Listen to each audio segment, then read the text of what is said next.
If you're wondering what part of Colorado Springs you should be investing in, and have heard a lot about southern Colorado Springs because it's a lower priced market, more affordable homes, you can probably find a good property here. That's a great question to be asking, and we are going to look at a map to kind of check out what the good areas in the southern part of Colorado Springs are going to be best for you to invest in and to purchase a home, and what concerns you should have for this area. So let's get to the map. This is a map of Colorado Springs. We are going to be focusing more on the south section, which when I refer to south, it's anything that is under Interstate 24 going from west to east. Once you kind of hit Security Widefield and Fountain, those are kind of different markets that you would be talking about when you refer to South Colorado Springs. But we'll kind of chat about them just a little bit, but we're going to mainly focus on this section from Interstate 25 in Nevada, which is the 115 of Stratton Meadows, going all the way east to southeast Colorado Springs. Now we do have one golf course, which is called the Valley High Golf Course. It is the cheapest one in Colorado Springs and most affordable to play, to do anything there, really. But it still is a really good course. They do maintain it quite well. The homes that are around this area are more on the expensive side, closer to the $500,000, $600,000 range. But anything kind of around that drops down to $400,000 or less pretty quickly. Now, in terms of work that is in the areas, there is a lot of stuff right on the main strip of Academy going north and south, and also some stuff over here off a Circle and linking into Union as well. But since you're on 24, which is also known as Fountain Boulevard, on the west side of it, kind of around right here, is where it turns into more interstate driving, and on the east side of it, it turns into just a normal 2-lane street. So because of that, you can hop on to 25 and get to work downtown or anywhere off of Powers, since there's tons of commercial stuff and workplaces around here. The median home price for South Colorado Springs is only at $385,000, when in the rest and whole of Colorado Springs area is at $485,000. And actually in May of 2024, the results just came in for that. We are almost about to hit a median home price of $500,000 for Colorado Springs. It's at $499, $450, so it's just about to top over that. Even though we don't have super low interest rates are still around 7%, it is still keeping that median home price quite high, because people are coming to Colorado Springs with all the military that's in the area and good overall market to be investing in. Next, we're going to talk military bases.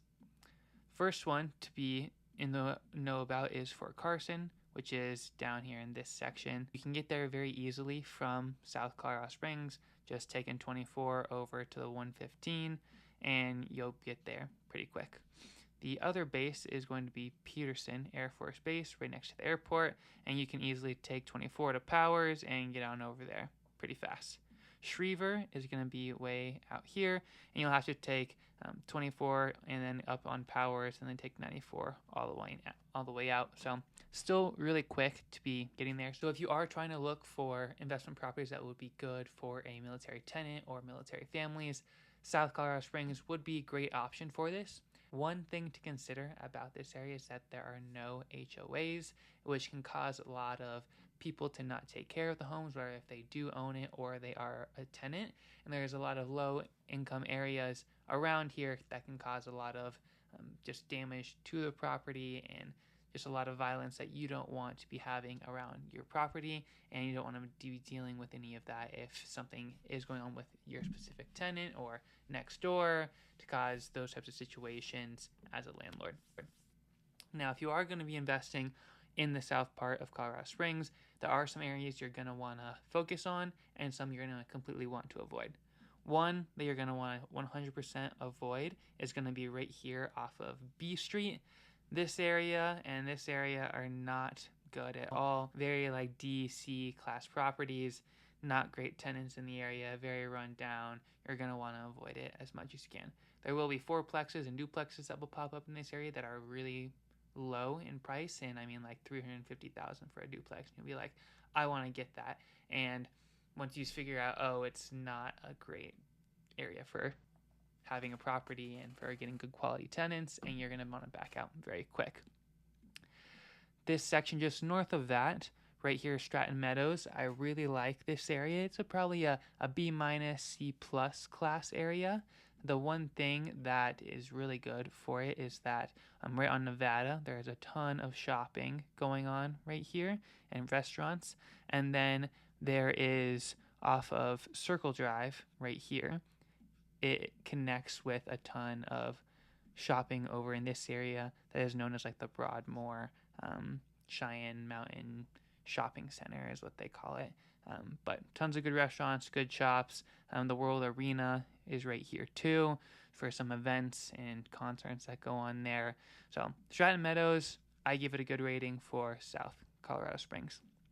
Once we go to the other side of 25, all the way until Academy, this zone right here, I don't love. You can find some newer townhomes in this area that can be decent, but overall it's going to be a Class C neighborhood, low price points, not the best properties. They'll need some work done to them, and not the best tenants in here as well. Once you get to the other side of Academy, this section I do like, and ideally you want to stay more north. Off of Astrazon right here are some good little neighborhood pockets. Even on this side of Jetwing, close to the airport, this is a good little section right here too. If you can get north of 24 and you're still kind of south of Platte, definitely this pocket right here would be a great one to invest in. On this side off of Chelton, I like all these areas that are going through Shelton and Astrazon. Once you get too far south to Milton E. Proby, these homes will be a little bit more newer built, and it leads you directly to the airport as well. And the Amazon facility is right here. There's a ton of them. So if you are trying to target people that were working on Amazon, this area is where most of those people will be living in order to get to work at Amazon or the airport very quickly. Now, we're going to talk about Security Wide Field really quickly. I don't love this area. You'll find a lot of homes that will be great for being low priced. You think you can get it to them. The quality of tenant will not be great. And you're going to want to stay more to the east and as north as possible in order to have a better quality property, because the more south you get, the older those homes are, and the more north you have a little bit of newer properties. And there's some good pockets of neighborhoods, but a lot of violence can be happening in this neighborhood. And now going down to Fountain. Fountain actually has one of the best private schools in Colorado Springs. It's like Fountain Shadows or something like that is what it's called. And very, very good private school. But other than that, there is not much going for Fountain in terms of finding a good property and being a good rental. On the east side of Fountain and like over here in like Lorison Ranch, there are some good homes, more newer builds, good communities. It's all just cookie cutter, looks the exact same. But I don't love it because you're so far away from the rest of the city that no one really wants to live down there. So you're going to probably have higher vacancy and have lower rent to consider for this location. That's your rundown on a map tour of the South Colorado Springs area on good sections to be investing, places to avoid. So if you have any other questions, definitely let me know on what you're looking for. I can definitely help you out with finding you a good investment property or a home in Colorado Springs.